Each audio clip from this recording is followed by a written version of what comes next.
But when I started dancing chicken, there was there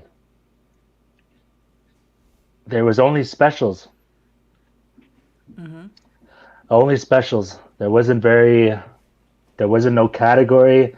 And I remember in the north where a lot of the boys where we started, like Miles Paul, Desmond Bull, Colin Rain, Chris Albert when he used to dance.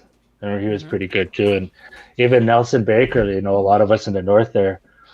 Mm-hmm. And they used to have chicken specials. And I remember my first chicken dance special I ever went into, it was at Beaver Lake, and I used someone's I forgot whose bustle, but I used a traditional bustle and then I used fancy dance bustles or fancy dance arm bustles to go with my outfit. And I'm pretty sure I got consolation or something like that. Which powwow was this? Beaver Lake. Okay, okay. Hmm. And that was pretty cool. And since then I've been dancing chicken. And the one I looked up to, I don't know if you remember him, late Marvin Caffro. Mm-hmm. You Yeah, remember I remember Marvin? Marvin. Yeah, Yes, I he remember was, Marvin. oh man, he was badass. I remember as soon as I don't know, maybe you remember this too as you're a kid. That's like there's something about a powwow at night, and there's something about when they call in like dancers. I remember I was a kid, I'd always be starstruck watching these dancers, and I remember we'd be playing, and you'd hear, all right, men's chicken dancers, get in there and bump. Like how many of us would just bum rush the arbor and they'd go watch, and everybody had their favorite dancer. Cujo was there, Cujo, um, the Scalp Locks, and Kevin Buffalo, and my favorite dancer was Marvin, Lake Marvin. I would just be watching with my jaw right down and drooling and everything. And Were you dancing at this point?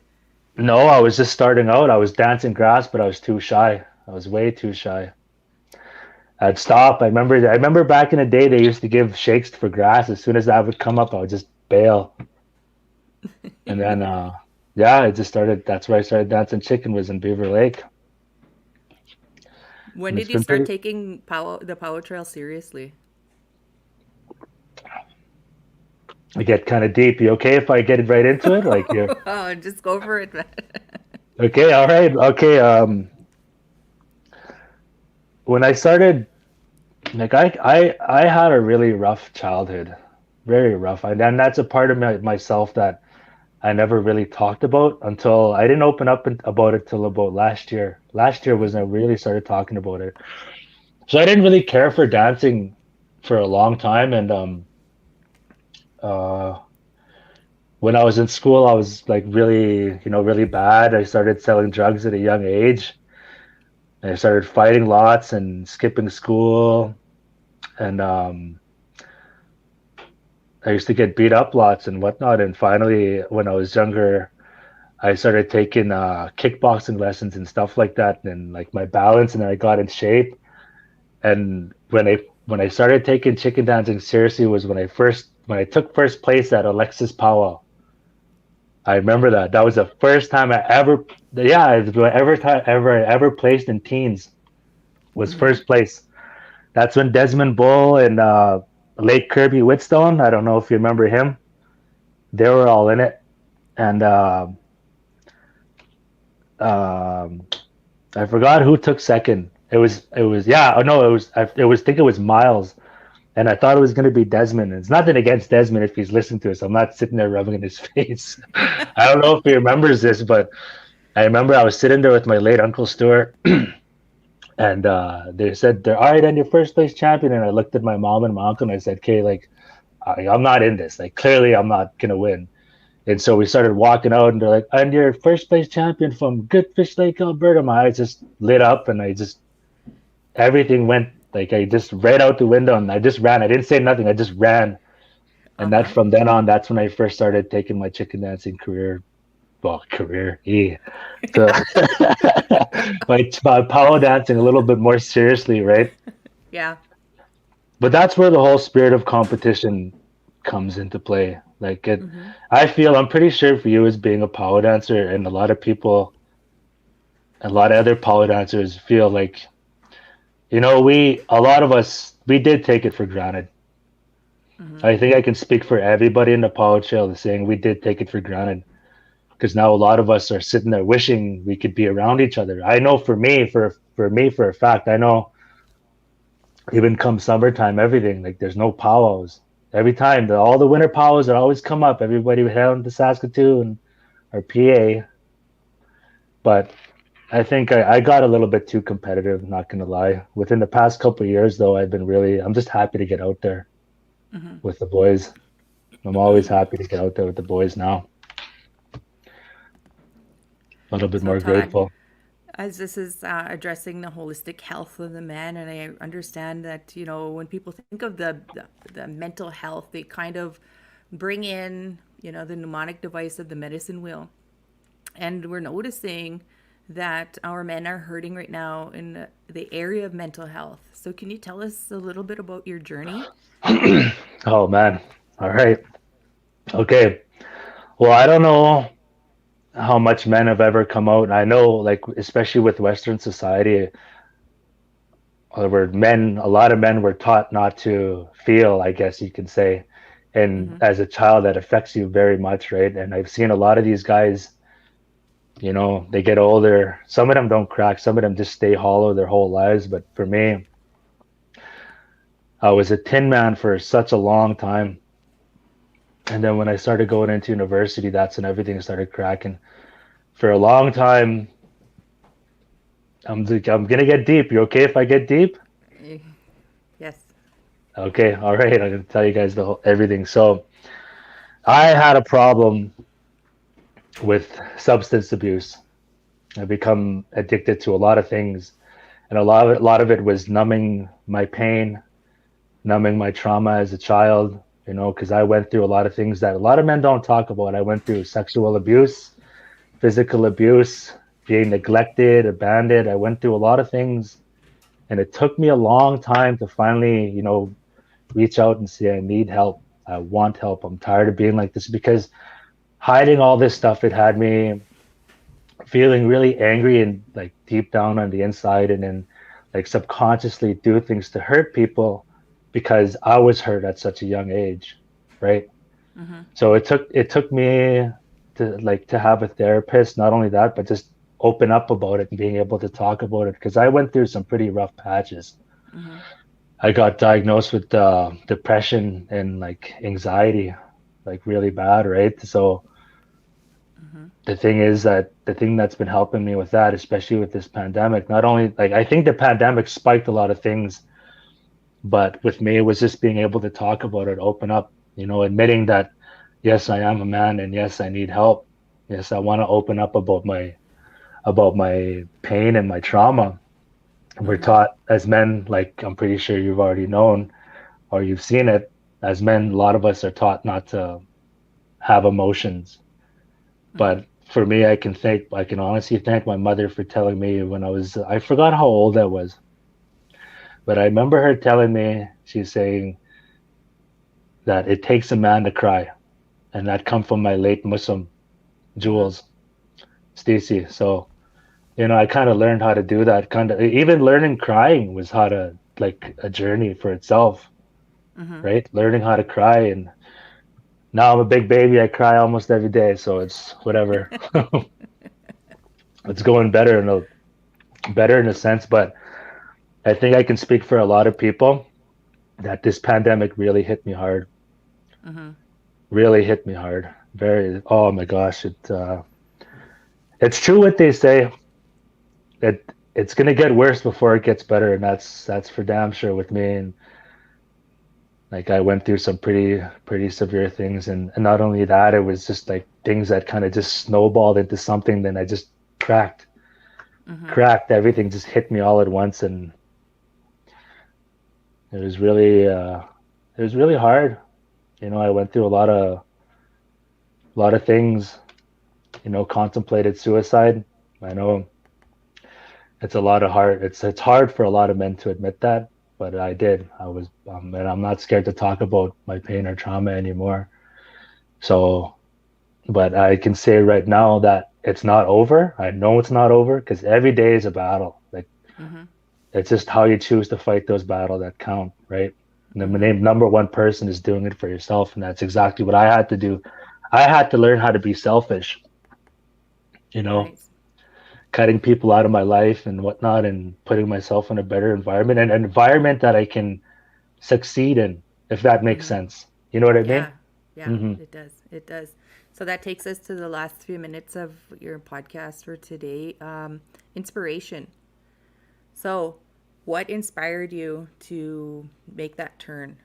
What inspired you to take that step forward? All right. Okay. So when I was about 28, and I'm just talking about the journey where I kind of realized we're like, hey, man, you can't be doing that no more. So I was 28 and I was doing a pre-access test before work, A&D test, and I failed it. So Mm-hmm. I had to go to rehab in order to go back to work. So when I went to rehab, I finally realized a lot of things about myself. Like, wow, I really shouldn't be like this anymore. Mm-hmm. And at the time, I remember I was dropping a friend off at their practicum, and it was for social work. So right Mm-hmm. there, the seed was planted. Right, seeing like being around youth, and then Mm-hmm. seeing not sneak dissing anybody, but I seen the staff that were there, and it just seemed to me personally, it seemed like they were the people that were there just for a check. As for me, as growing up in Edmonton, I lived that street life. I've lived that high risk lifestyle, right? So I felt like if I went to school or university to got myself an education, I'd be able to help these kids. Mm-hmm. And that was a big inspiration of mine. And my brother too, my brother Mackenzie, Mm-hmm. he really inspired me because he kind of had the same path as me.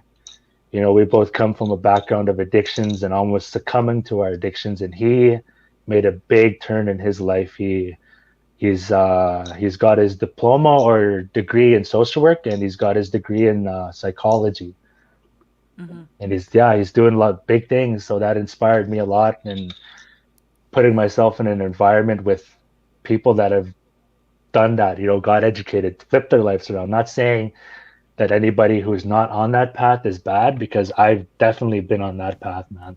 Definitely. Mm-hmm. Mm-hmm. So, And I gotta say, my father. Sorry, go ahead. your father? No, this is great. Your Yeah, my father was a. father. My father was my big inspiration too, because he's the one who taught me how to be a tradesman. I guess kind of when I was working with him, he'd always treat me mean, and I always be like, "Why is this guy treating me mean?" But I never realized it was like almost training me to, like, once he's gone, I can have that mental toughness and that thick skin to deal with tradesmen, right?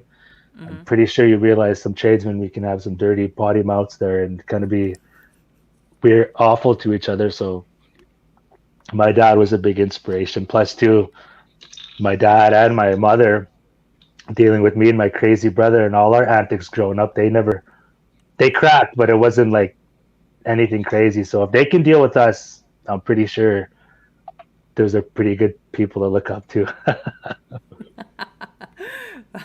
Todd, give us some words of inspiration for the ones that are on the power trail, and especially the men. And what can we look forward to in the future?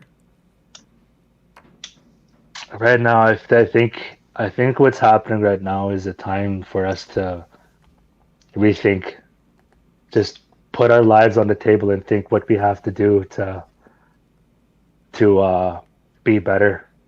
Because I know there was a lot of toxicity on the power trail. I know there was a lot because I was a part of it myself. So I think the best thing to do right now is just learn to be better, be better, don't stop, keep going, and have hope, have faith. Because no matter how hard you fall, you can always get up. And I'm a product of that, man. Because I'll tell you this much: it got to a point where I was almost ready to live in a homeless shelter, and I was looking for places to sleep. Where can I sleep? Where can I go? And I finally got myself in a way better place. So Mm-hmm. the best I can say is keep going and don't stop. That's what's helped me. Hey, I'm just going to read some comments. Marilyn Makoka is so proud more men are coming out to help themselves so you can be there to help other youth male. Love you all.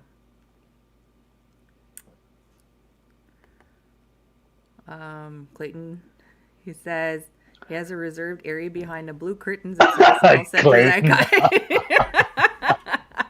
guy. Fucking Clayton, man. And really cool. I recently met this lady, Melanie Spence. She was Hola, my cousin in the flesh. So we had a 2-day, 20 or 12-hour per day podcast marathon, and Melanie Spence was in the audience the whole way through. So a special shout out to Melanie Spence. Yeah, it's my cousin. That's my dad's niece. Oh, we're still live. Was Yeah. good thing I didn't say anything. I got a bad mouth. I was kind of I almost swore there, but I didn't. Tess, wish I'd caught this before. I appreciate you for this. My friend's son took his life and he didn't talk. It's sad. Yes. Yeah, unfortunately, that does happen. It sucks. I hope that's kind of the reason why I wanted to do all this stuff, right? Because I'm pretty sure you've heard, and seen the stuff that I've been through, man. And oh man, it's been a hell of a ride, that's for sure. Well, Todd Half, men's Prairie Chicken Dancer, representing his home community of Goodfish Lake, Alberta, signing off. Todd, do you have any words to sign off with? Uh, Hi, hi. Hi, hi, nanas kum tinaw. Thank you all for joining us. And just 1 second, got a banner here I'm going to read. This is a Pow series I'm having with pop-up dancers and musicians. So this is part 1 of 4, focusing on positive vibes for the men. So this is dedicated to the men. So thank you, Todd, for being part 1 of 4. Hmm. Hi, hi.